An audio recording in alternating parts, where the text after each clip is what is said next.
You're listening to Shoe In, covering the ins and outs of all things footwear, from sneakers to heels, loafers to slippers, and every type of shoe in between. Brought to you by the FDRA, the Footwear Industries Association focused on retail, trade, politics, and fashion, helping create and enhance conversations on all things footwear. And now your footwear insiders, Matt Priest and Andy Polk. Welcome back, all our Shoe In Show fans. Thank you for joining us today. We're back in studio. We are back in studio. Feels good. It does feel good to be back. There's so much churn and burn happening in our industry, and from time to time, we throw these really extravagant summits that everybody loves. They are extravagant. Pat us on the back. They high five us. Yep. They love it. We love it. And we love you. And we love when they're over. And we love when they're over. And we recently had one such summit, our Footwear Executive Summit, which basically is the business summit for the footwear industry, where we focus on backroom operations, changing consumers. I know some people do some really great summits around fashion and some on the business side, but frankly, this is a zero in on profitability, on different models shifting and changing, and this year's theme was on transformation. Yeah, I love the word transformation, Andy, because I think as we talked about what the theme should be this year, we've done disruption, right? We've done other themes that are like about innovation, disruption, right? Disruptive innovation. And I think as we talked through it, I think we've got to a point where we felt like we had arrived. This is the new norm. Disruption's the new norm, and people are now transforming themselves to adjust to that. Right. We're seeing that in eCommerce numbers. We're seeing that in employment numbers. Yeah. So for us, I think we got this as an industry. Let's figure out how to continue to execute against the plan. Actually, I remember when we had the summit last year that we did, Blake and actually were out in the hallway and we just taped a quick segment because of all the conversation. I want to capture some of the themes. And that was kind of the idea was, if you look 5 years ago, right, people see all this change happening and are like, holy crap, like there was a lot of fear, right? Fear of not understanding the consumer, fear of not understanding technology, and fear of missing out. FOMO. All that stuff. And then all of a sudden, over time, they start to lean in a little bit. And I think for me, it's kinetic. If you want to be innovative, it's kinetic. You got to try things. You got to play around with things. You got to talk to a lot of people. Yeah. But you got to start making movement towards that, right? You can't. So many people have like paralysis of just standing still, and those are the people who are no longer with us. Paralysis by analysis. That's right. Yeah. So anyway, I think over the past 5 years or so, people have started leaning in more. They're changing, they're adopting, and you're exactly right. Now they're at a point where the speed of things is very fast, but they're swimming with it, right? Instead of against it or being just sucked down the current. They're actually they're doing pretty well. They get their head above water. Yeah. And so this summit really was about that. It was about transformation, and we've got a lot of different brands who have been transforming over the past several years, and we invited some of the leaders of our industry to come and speak about that. Yeah. So the irony of this first speaker that we're gonna let you listen in on, if you will, is that David Kahan, who's the CEO of Birkenstock Americas, helps lead a brand that's 245 years old. So talking about transformation for a brand that's 245 years old, you might think there's not a lot of lessons there, but actually David and his team have transformed Birkenstock. And I think what you'll hear in this episode is the way in which David has strategized to do that for a brand that's 245 years old. And as you'll listen, he talks about all the things that have happened since Birkenstock was founded. Right. Civil wars, multiple world wars. He says 6 Star Wars movies. I think they're actually 9. But you'll get the point. Like, David is doing some really cool things at Birkenstock. And so I think from here, we should take a listen. You'll hear a tune as well, because in his mind, the times, they are changing. And this is how a 245-year-old brand can thrive in the modern market. So with that, Blake, let's cue it up. Cue it up. I guess your brand has made it as a cultural icon when you're an answer, or I should say, an answer in the form of a question on Jeopardy. First off, good morning. I really appreciate, and it's my privilege, to speak about the subject of change and transformation, because to me, There's no better case study. It's almost a Harvard Business School case study of how an old dog can learn some new tricks and how we can change and not just figure out how to survive, but how to thrive in changing times. Move it forward. Any music fans out here? Okay, you're going to have to excuse me for a really, really bad imitation, okay? Come gather round, people, wherever you roam, and admit that the waters around you have grown, and accept it that soon you'll be drenched to the bone. If your time to you is worth saving, then you better start swimming or you'll sink like a stone, for the times they are a-changin'.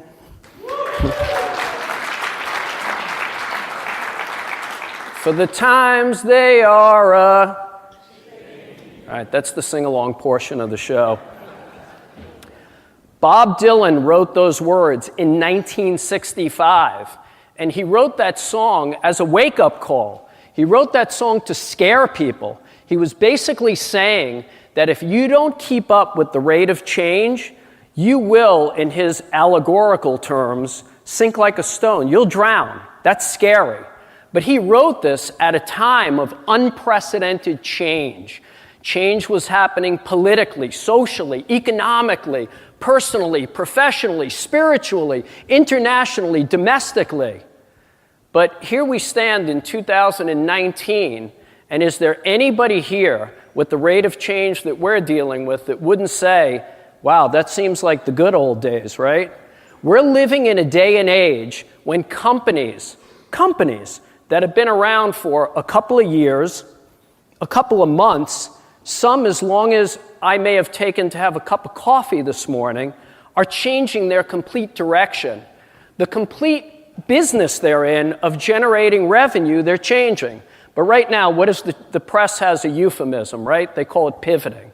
Pivoting is really, the strategy kind of stopped working, so we're changing. So if you put yourself in my shoes and ask yourself, what is a 245-year-old brand to do? Well, I'm going to share our story, and I'm going to start at the beginning.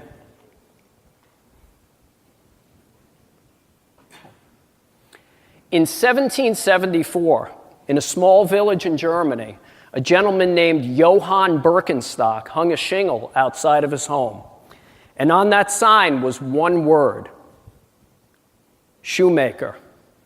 Today we gather 245 years later here in our nation's capital. Now think about this, 245 years. This is a time period that has included the American Revolution, the Civil War, the settlement of the American West, the turn of the 20th century, the turn of the 21st century, the invention of the automobile, the invention of the airplane, 2 world wars and a Cold War, 6 Rocky movies, 6 Star Wars movies, 8, count them, 8 Harry Potter movies, hippies, yippies, yuppies, and everything in between, and one thing remains the same. And that is that today, in a small village in Germany, Birkenstock shoes will still be made. The only difference being today, our shoes are found in some of the finest retail stores around the world. When we took over our management group, this brand, about 6 or 7 years ago, what we inherited was really what you saw in that opening Jeopardy question.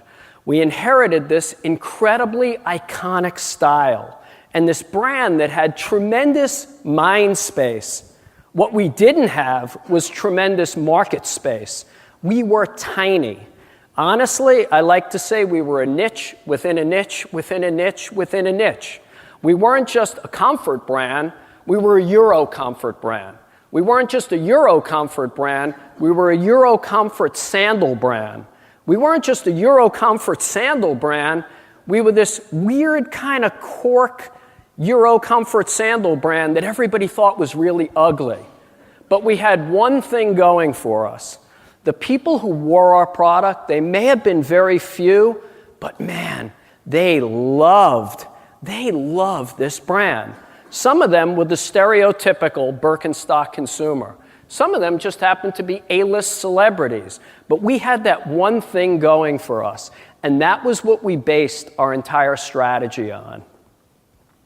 We based our strategy on one major consumer shift that we see happening in the market. We see the world of consumer products changing into two buckets, two universes, two distinct sandboxes. And where your brand or your product falls on that spectrum in which sandbox you may play in determines how you play the game. We believe that 99% of the products and the brands that you use every day are brands that you like. You like those brands. If I were to ask you, did you brush your teeth this morning? I assume you did. Which kind of toothpaste did you use? Crest, Colgate, Aquafresh? Odds are most people may not even remember. But more important, if I asked you, why did you buy that brand? I don't know, I had a coupon. It was eye level in CVS. I bought it the last time I was in the store. Most people wouldn't say that they love their toothpaste. Now, no disrespect to anybody in the toothpaste industry, but show of hands, are there any people in this room that have the Crest logo tattooed on their body? There are more Olympic athletes that have the Nike swoosh tattooed on their body than the Olympic rings. And that is because there are a few brands, very few, that people love. And I will repeat this word, love. People stand outside 3 hours in the rain outside the Apple store to get the new iPhone. What are they doing while they're online? They have their old iPhone taking selfies of themselves waiting in line to get the new iPhone. Now, there's probably a Samsung phone that does everything that that Apple phone does, but nobody's waiting outside 3 hours to get the Samsung phone. Because when people use an Apple product, they feel like they're techie. Man, I have something in common with Steve Jobs. I'm really with it. When I put on my Nike running shoes and I go out in the morning, even if I'm plodding like 3 miles, I'm wearing products that are designed to the exact specifications of world-class athletes. If I put on a Patagonia vest, I feel like I'm saving the planet. These are the brands that people love. And we realized that we had a brand that people absolutely love. We don't talk about our consumers. The Grateful Dead or the Rolling Stones or Bruce Springsteen doesn't say, how many consumers are there going to be in Madison Square Garden for my show? They're fans. We have stark raving fans. And we decided that our strategy, how we were going to thrive as the world around us changed, was going to be one thing. We were going to do everything based on this idea of fan love. And what we thought was, if you just discovered pizza and you really like pizza, don't you think there are other people that would like pizza? Why not share your love of pizza with other people? People who loved Birkenstock loved this brand. They were so few and far between, we just needed to decide, how do we create not an evolution, but a revolution with this brand? And this is the strategy that we laid out, and these were the parameters. First was embrace our brand DNA. I was on the job for just a couple of months, and we started to see that maybe some of the more fashionable people, for some reason, may have been starting to gravitate to the brand. Now, I'll tell you, all the models, the Gisele Bündchens of the world, they always wore Birkenstocks when they ran between runway shows. But now they were kind of starting to show up a little bit more with the fashionable crowd. We decided to double down on who we were. And the way I explain this is, everybody remember the cafeteria in high school? You always had the cool kids table, right? That's where the cheerleader was, the captain of the football team. Man, those were the popular kids. And then way over in the corner, you had the geeky kids table. Birkenstock was the geeky kids. But all of a sudden, the cool kids kind of started to get into it. We didn't get up and walk across the room and go sit with the cool kids. We stayed right where we were. We were real proud of it, and we looked over and we said, hey, you cool kids, I'm glad you're figuring out what these people have known all along. The shoes feel great. So doubling down on our DNA and not moving away from those longtime fans allowed us to open up the universe, and it almost validated those long-term fans even more than they've ever would have been had they thought we sold out on them. Second is, show up like a brand. This is my fake it until you make it strategy. I remember about a month before I started with the company, this going back about 7 years, I remember I was just doing a little bit of market research before I started. I went to visit one of the top New York City independent retailers, great friend of mine. I said, hey, you carry Birkenstock, don't you? And proudly he goes, oh yeah, I've been carrying it for 45 years. I said, where is it? I don't see it anywhere in the store. He takes me by the arm and walks me, it felt like 15 minutes, it was probably 2 or 3 minutes, to the back of the store. I mean, we are behind the sock fixture. And there's that one iconic Birkenstock style. It wasn't even on a shelf. It was like on the floor in the corner. And I said, how do people know you have Birkenstock? And he goes, well, it's real easy. The people who come in for Birkenstock usually point down to their feet and they say, I need a new pair of these, I need to replace them. So I said, wait a minute. I not only have a small niche of people who wear my product, but now I have to wait for those shoes to wear out until they need a new pair? And by the way, our shoes last a long time. So we decided that wherever we were going to distribute our product, we were going to show up like a brand. We weren't going to show up like an item. We were in the item business. We decided to show up like a brand. This was very premature for us, and I will admit there were a lot of retailers at the time who gave us that, who the heck do you guys think you are moment? But we just had enough of that bet on the future mentality, believe in this thing, that this was the key to us. Because right now, that most iconic style is not even the #1 style in the US market right now. And last and most important was what we call relative market scarcity, strategic distribution, and market discipline. This was the secret sauce. This is kind of our Willy Wonkas chocolate factory. I like to say the best thing about Birkenstock is we're almost a completely vertical operation. We're made in our own factories. The worst thing about Birkenstock is we're almost a completely vertical operation. We're made in our own factories. So as we built demand for this brand and as we created this consumer upswing, we didn't have the capacity to keep up with it. Quite honestly, this made us look a lot smarter and more disciplined than we really were, because we could have made a lot of mistakes, but we were held back from making those mistakes because of our capacity constraints. And rather than get on the bandwagon of speed to market and hurry up and fast turnaround, we decided, you know what, if this is what Birkenstock is, and we do have long timelines, and we do have the constraints of our own manufacturing, we're going to own it. We're going to double down on that. And this product that was easily accessible now became harder to get. And the more it became harder to get, the more the demand increased.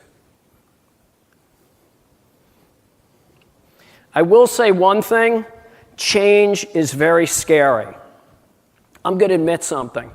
I was talking to Neil Newman this morning about growing up in Brooklyn.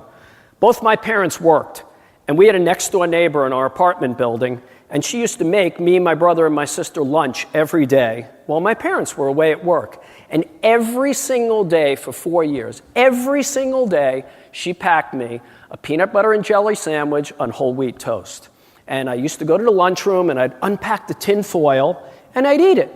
One day, when I unpacked the tin foil, I bit into it, and there was a little piece of nut in the peanut butter. And I wrapped it back up, and I went home, and I was like, what the hell is going on? And then I realized, wait a minute, these people at Jif, they're pretty smart. If you like peanut butter, put the chips of peanuts in the peanut butter. It ain't the worst idea in the world. But change is scary. And the Birkenstock change was very scary. I have to be honest with you. This company goes back a long time. You talk about being a manufacturing-driven company, a family-owned company, and especially in the United States, we were an old-school company. We were somewhere between, I would say, some guys that maybe make granola and sell it to Whole Foods locally, and an actual shoe company. I mean, for those of you that have been in the industry a long time, you know this company wasn't even part of the industry. We were on our own private Idaho. I mean, our corporate office, there are turkeys running across the parking lot. We're in Marin County in San Francisco. We're not in Portland. We're not in New York. We're not in LA. Our headquarters is on a space of land called Olam Poly. This is where the Grateful Dead had their communal home in 1966. So we were a bit unique. And I'm this guy from Brooklyn. You know, it's kind of like a little bit of a culture shock. But I will say, you need to accept change.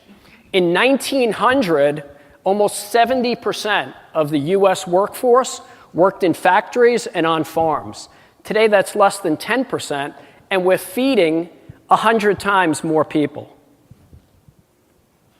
I have a son who's at Cal Berkeley. I'm very proud of the fact that I didn't have to do a Felicity Huffman thing to get him in. He was actually pretty smart.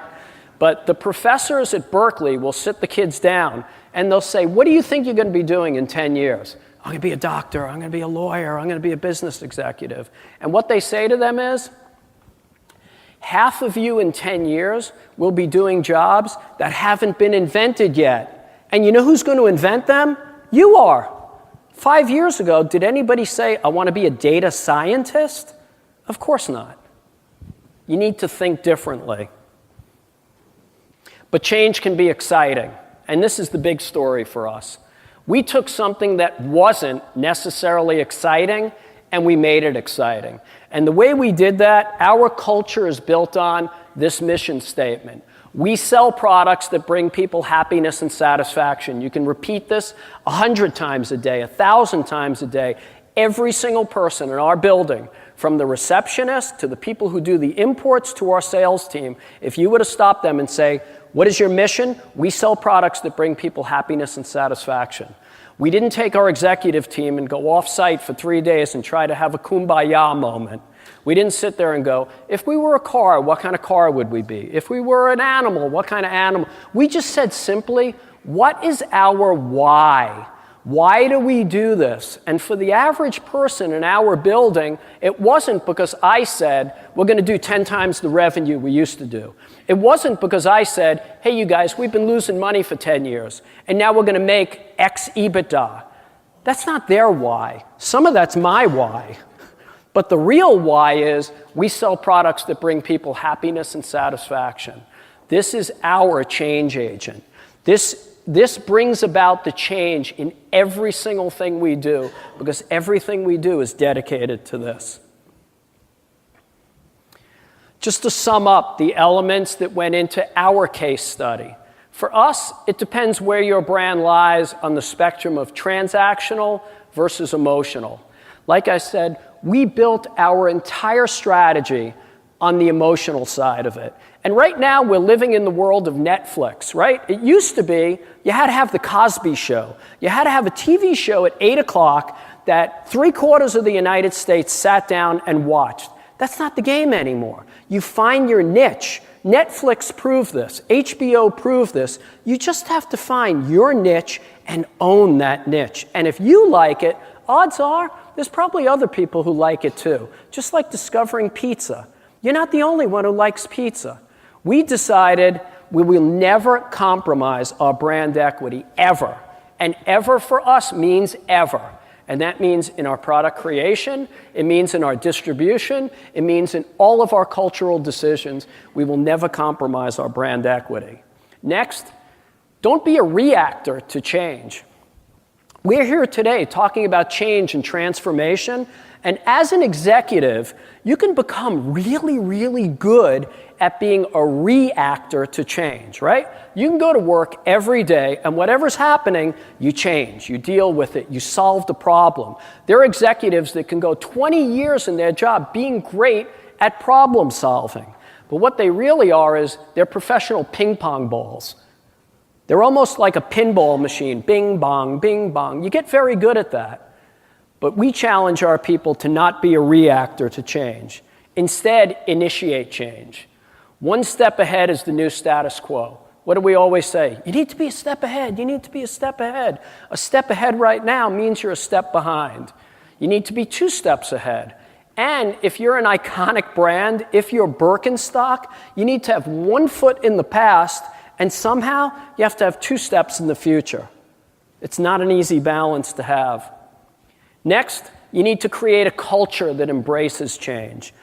I'm a big culture guy. The most important thing we have going for us right now isn't that we have an iconic brand. It's not that we have a 240-year history. We have no advantage when it comes to speed to market or consumer insights or analytics. We ain't got none of that stuff. But what we have is a culture. And this culture embraces change. This culture looks for change. We have an open role in our organization. We have people who want to take on new challenges. People are looking for that next peanut butter that might have some chunks in it. So we've changed pretty dramatically. Most important, this is our story. This is our case study. It may not be right for everybody, but this is what's proving to be right for us. Where the future is going to go in 5 years or 10 years, that we can't tell you. We do know that there's going to be changes and there's going to be transformations happening in this industry. But what we do know is the people that are forward-thinking and the people who embrace change are the ones who are not only going to survive, but are going to thrive. Thank you again for your time. I appreciate it.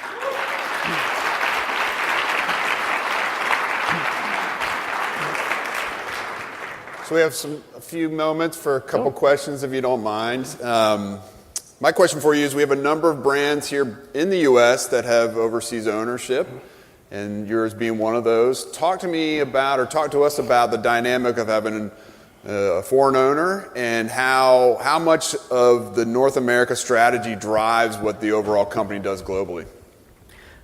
It's a great question because, as everybody knows, for those people who've worked for European companies, no disrespect to anybody on my board of directors, but a lot of times they think they know better, right? They think they know what a consumer wants.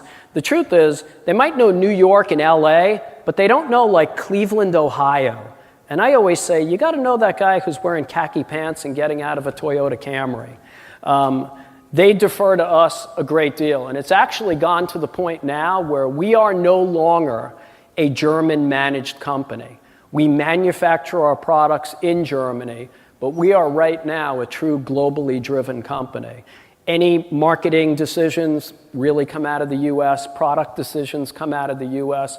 We have our own product team here, which is incredibly skilled people, most who come from the athletic industry. And this is something that, quite honestly, 6 or 7 years ago would have been unheard of for this company and for most of the European managed companies. One other question before I open it up for everyone else. You've made a lot of waves on the e-commerce side. We've talked about it on Shoe and Show, the challenge of third-party sellers and e-commerce. Talk to us about what the 2019 strategy is for Birkenstock as it relates to e-commerce. Yeah, it's funny. We're going on 3 years. It's 3 years this June when we made a decision on our distribution related to the online marketplaces. And I'll be the first to tell you, we didn't set out to be the poster boy for do the right thing or because believe me, we're not. Or anti-Amazon in any way. And that's why I really don't talk about this subject. I'm a big fan of Amazon. I think what they do is great. There's probably an Amazon box outside my door 2 or 3 times a week. It's just that every vendor and every supplier needs to decide what's right for your brand. And like I said, there's that spectrum of brands people like. And if you have a brand people likes, there's nothing wrong with that. You can go sell 1 million of them on an online marketplace.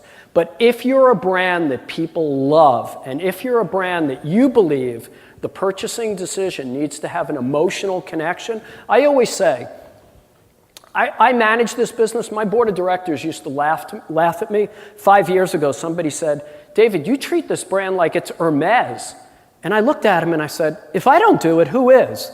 This brand right now is managed at the intersection of a luxury brand and an athletic brand. And if you look at the way those brands are distributed, there's an emotional connection with the consumer. I always say, if you were a Harvard MBA and you looked at the Chanel consumer, and you looked at her and you said, where does she shop? Oh my God, she's in the supermarket every week. Why don't we set up a Chanel kiosk right by the eggs, milk, and cheese? Because she's going to be there. Well, she might be there to buy eggs, milk, and cheese, but she ain't going to be there to buy her Chanel handbag. That's a different experience. And we needed to decide, where are we on that spectrum? And again, it's not the right thing for everybody. We're not trying to be the poster boy for doing the right thing. But for us, it's the best decision we ever made as a brand. Got it. What questions do you have for David as we close out this morning? Over here, we got one in front.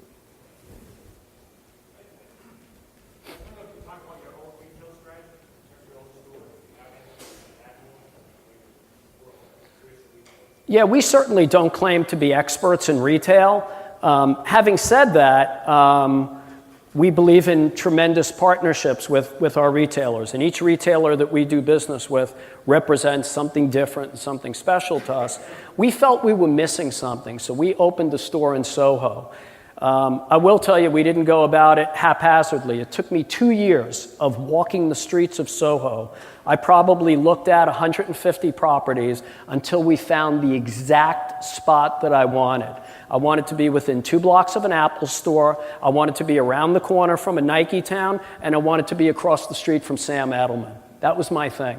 And I waited for that spot to open, and when it opened, we went in there. And we didn't just open another shoe store. We felt the world doesn't need another shoe store. We opened up a brand, it's our home. And when people walk in there, they get the full branding experience. It's exceeding all expectations. But having said that, man, being in the retail business is heavy lifting, and we're certainly not opening our own retail stores. We have one other that's opening on Abbot Kinney in LA, and the main reason is there's not a lot of independent retail in LA, especially Abbot Kinney. There's virtually no distribution there. So where we do open, we do it in a place where we have virtually no distribution for the brand.